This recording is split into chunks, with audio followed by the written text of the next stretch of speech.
But number 3 here is very interesting because the Cardinals now, based on my board, there's only one quarterback off the board. That pick just became incredibly valuable. On your side, even though 2 quarterbacks went, that pick is still very valuable. You can get the number 1 pass rusher. You could get one of the top 2 quarterbacks remaining. You can go out and get Jalen Carter. You can go out and get Devin Witherspoon. I'm curious to see, Cam, do the Cardinals keep the pick in your mock, and who do they select if they do? Yes. So, Jake, they keep the pick. Keep the pick. The Cardinals keep the pick. I think they need everything they can get at this point, Jake. They need all the excitement they can get. If they go down, like after those uniforms. Hey, that's neither here nor there. The Cardinals, they got a lot to work on, Jake. We talk about this in the Bleav in Rams podcast. We always, when it comes to 49ers, the Cardinals, Seahawks, we give them smoke, and the Cardinals got a lot to work on. So go ahead and work on that, y'all. One thing I will say is you mentioned Will Anderson. He was on my board as well, Jake. The fact that we talk about Bryce Young, of course, Heisman Trophy winner, all football, everything. But the fact that Will Anderson was up for the Heisman at some point, like, come on, man. If you're getting Heisman votes as a defensive player, that's next level. One thing in my notes I have here, I think they used to call him the Terminator in high school before he got to college.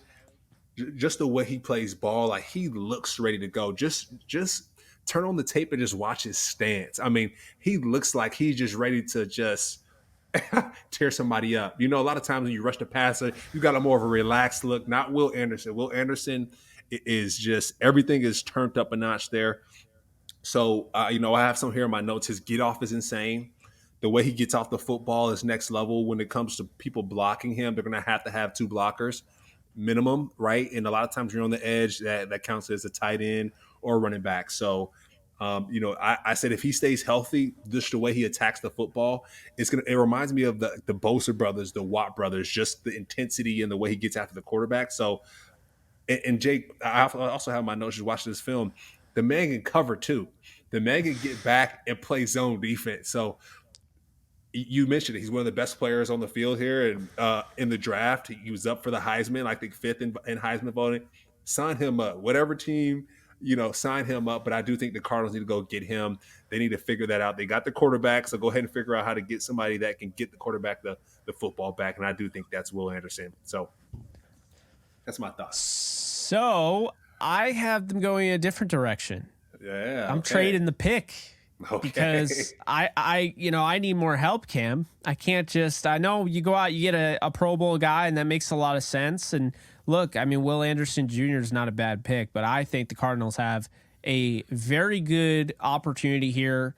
A lucrative deal potentially could be in place here, and that team is going to be the Tennessee Titans. Okay. Moving up from pick 11 all the way up to pick 3. It's going to cost them a first rounder next year, a second rounder this year, maybe even a late pick on day 3.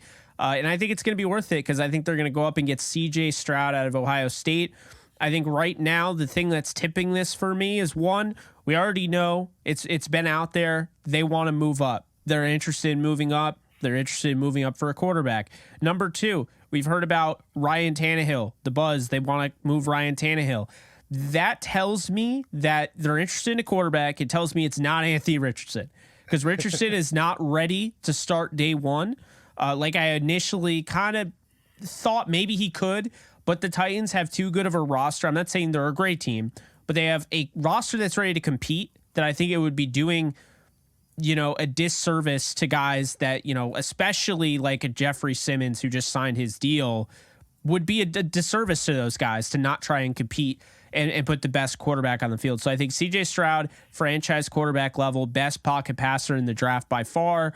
And I think with the Tannehill piece, I think that's really something that kind of facilitates this deal.